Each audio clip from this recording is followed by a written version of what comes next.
All right, my name's Eric. Let's do some atomic physics by hand. None of this fancy schmancy PowerPoint enhanced stuff. We're just going to have pen and paper here, and of course a little help from the iPhone. So where should we start out? Shift this over here to the left. And so we're going to start off with talking about atomic spectroscopy. And we're going to talk about this from the most sort of general point of view possible. So we're going to think about a situation where we've got ourselves a light bulb, and you can tell from how I'm drawing the light bulb exactly how old I am. And that's going to have a little bright filament inside of it, probably made out of carbon filament or something. And then some wires coming down here, and that's going to throw off light, and it's going to throw off light in all sorts of different colors. It's going to throw off some red, it's going to throw off some green, it'll throw off some blue, it'll throw off some orange.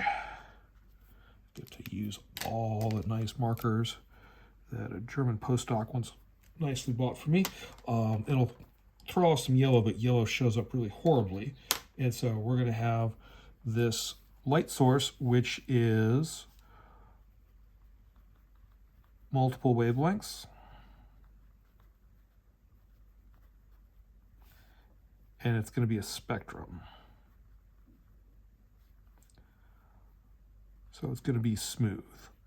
Now, if we were to use something like an LED or a fluorescent light, we are going to get different wavelengths coming off of that. So if it's a fluorescent light, you'll get 5 or 6 very distinct separate wavelengths and nothing in the middle. If you use an LED, you'll get a bunch of overlapping humps. But if you've got a good old black body source in here, this will give us a relatively smooth spectrum. But we're not going to worry too much about that, because we're going to take all that light and we're going to put it into something like a prism.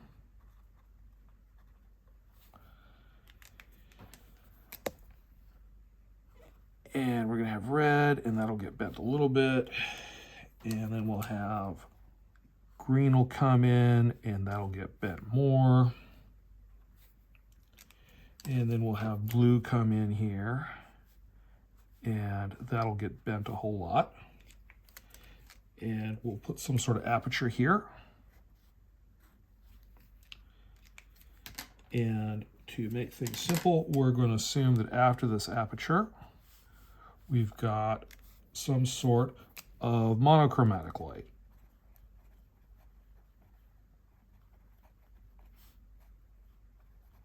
So single color. And I have learned to spell a few things properly in Australian English. I may slip back. Don't drop my grant because of it. And so now we're going to get to sort of the heart of the matter. We're going to have ourselves the mystery box.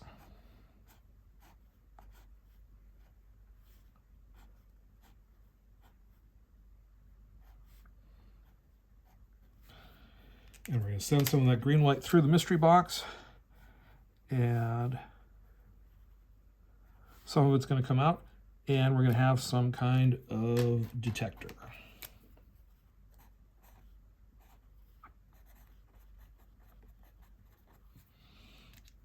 To be able to make a quantitative measurement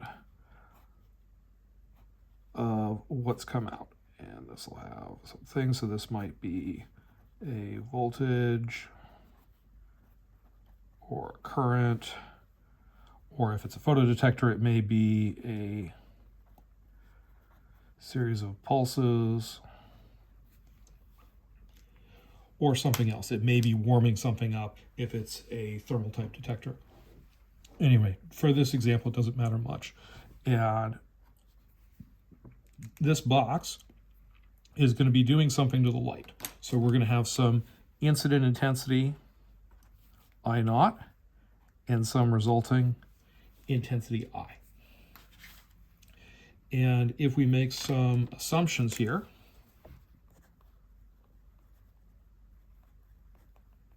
we're always making assumptions. Everything I tell you is likely a lie, but that is tied up in what assumptions we are making. So the first assumption we're going to make is that there is a small change from I to I naught, or from I naught to I. So this is the original, and this is after.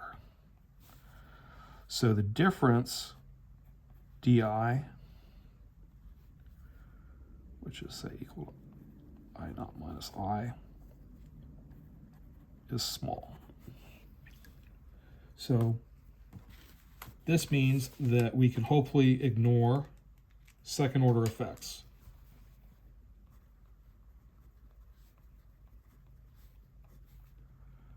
So non-proportional effects in box. 2, we're going to assume the intensity I naught is also small. So no nonlinear optical effects. Can't spell.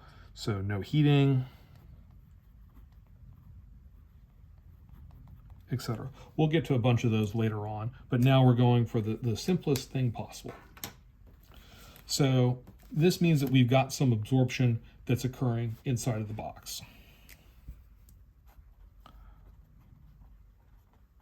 Absorbs some light. And so how do we want to characterize that? Well, we can make a statement about the absorption. So if you are a physicist, or if you are a chemist, you're going to view this in 2 physically equivalent ways, but represent things a bit differently mathematically. So if you're a physicist,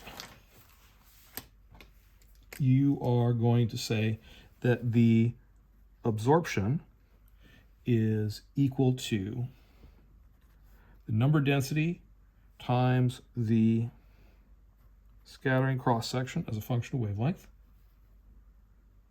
times the length of the cell. So we're going to have this be some length L. Now, if you're a chemist, you can say that my absorption with a capital A often is going to be equal to the molar absorptivity, or the molar extinction coefficient, times the length times C, where C is the concentration. So these mean the same thing, but they end up getting used a little bit differently. So we've got length as both of them, of the cell / sample. That's common to both. And so it makes sense that if we double the length, we're going to double the amount of absorption in both cases. So this is call this the number concentration. And this might be in something like atoms per cubic centimeter. And then this absorption cross-section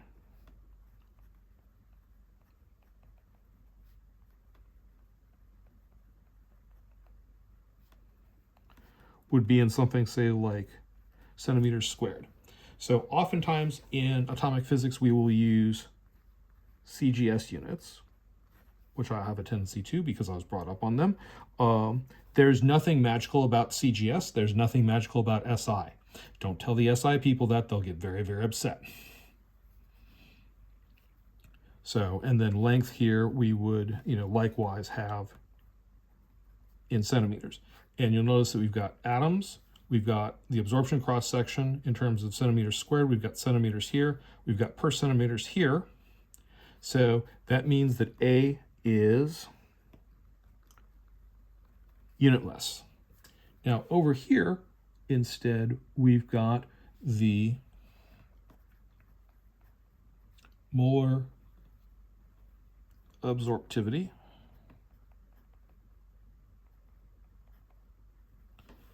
or the, extinction coefficient.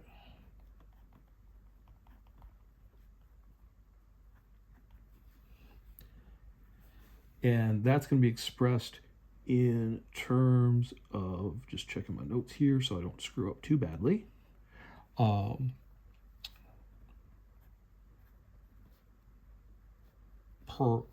It's going to be, where is that? Yep, that's going to be per mole.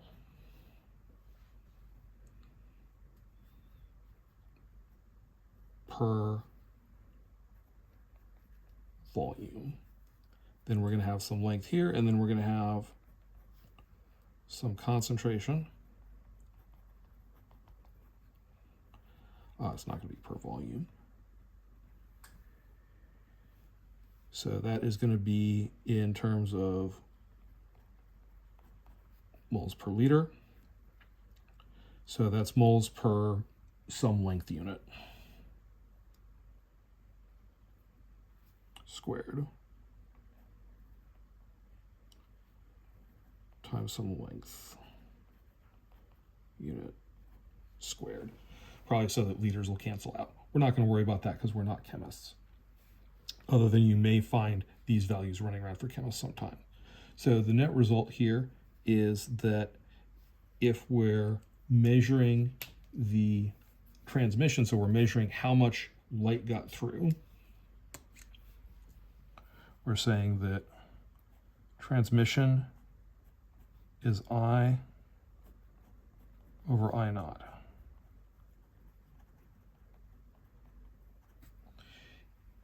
In the chemist's world, A is equal to negative log base 10 of T, which is just negative log base 10 of I over I naught. And in the physicist world, we've got the change in intensity is equal to negative AI. So we've got I over I naught is equal to the exponential in base E of negative A. So this is saying that A is equal to negative natural log of T, which is equal to negative natural log of I over I naught. So this is natural log base, and this is typically in a base 10 log.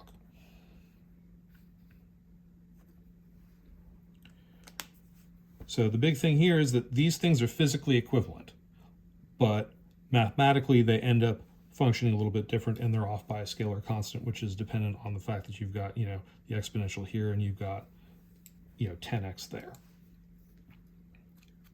Okay, so what does this mean? If we're talking about absorption, next page, we've got transmission, we've got absorption,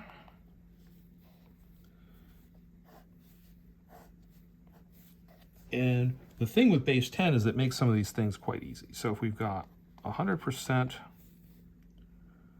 transmission, we've got zero absorption. And that makes sense. If there's nothing there, nothing happens to the light.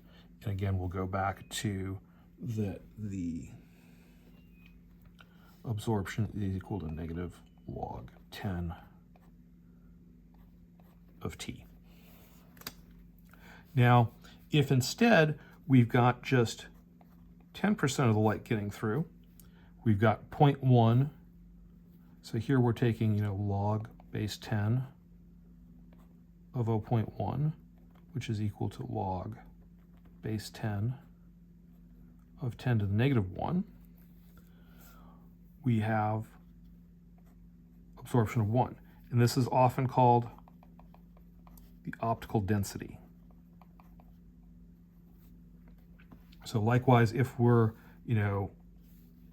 only getting 1% through, that means that we've got log base 10 of 10 to the negative 2. We've got an optical density of 2, or an absorption of 2. If we've got 1 part per million, 10 to the negative 6, that's going to be an optical density of 6. If we've got 1 part per billion, it's 10 to the negative 9, that's going to be an optical density of 9. And if we've got 1 part per trillion, 10 to the negative 12, that's going to be an optical density of 12. So typically, if you're buying, filters, you might have optical densities in the 0 to 4 range, roughly. So typical neutral density optical filters. So these aren't dependent on the wavelength. Well, they are, but not terribly heavily. Call that 0 to 4 OD. But I'd be checking at your wavelength, particularly for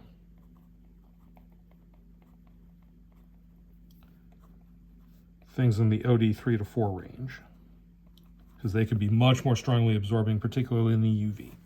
Okay, so you'll notice I've had a little gap there. And I've had a little gap because I'm going to be a little sneaky. So what if we've got a transmission of 50%? We've tuned it in so that it's exactly half. So that is equivalent to an optical density of 0.30103. Now, if you're an electrical engineer, this is where you may have heard reference to a 3 dB point. So that's where something drops in half. So likewise, we're close here. So if we want to do exactly 0.3 absorption, or exactly 3 dB point, that ends up being about 50.119%. And I've gone not quite in the right order here, but close enough. So that 3 dB point is a pretty good approximation to having 50% of the transmission. So you might ask yourself, well, why do I care about these higher optical densities? So blocking on a good optical line filter, so to name drop some of the Semrock ones, some of the Thor Labs ones, they may have 6 OD of blocking. So only 1 part per million of the light outside of the range that it's supposed to be accepting is getting transmitted through. And so if you're interested in, say, you've got a very bright light source, and you only want to pick up photons in a channel that's not being transmitted, you may need to cascade several of these 6 OD filters together to get a higher optical density, say like 12. So OD / absorption is additive. So if you've got something that is OD2, you've got something that is OD4 in series, that is the same as something which is OD6. Because what's happening is this is getting knocked down by a factor of, so this has got transmission of 1%, this has got transmission of 0.01%, this has got transmission of 10 to the minus 2 times 10 to the minus 4, 10 to the minus 6, 1 part per million. You might need this, say, if you want to do photon counting at 1550 nanometers, but you've got some sort of light source that's running around at a milliwatt. So, 12 orders of magnitude, 15 orders of magnitude higher in intensity, and you want to be able to block that bright thing and allow the dark thing to pass. So we haven't talked at all about the wavelength dependence yet, but I just wanted to try to start to establish a little bit of ground rules for when we're dealing with absorption. So for reference, say a rubidium cell, vapor cell, that's 50 millimeters long, is going to end up being optical density of roughly 1 at 780 nanometers for natural rubidium. And we'll go through that both experimentally and calculation-wise. All right, I'll post this and we'll see how we go. Thanks for playing along.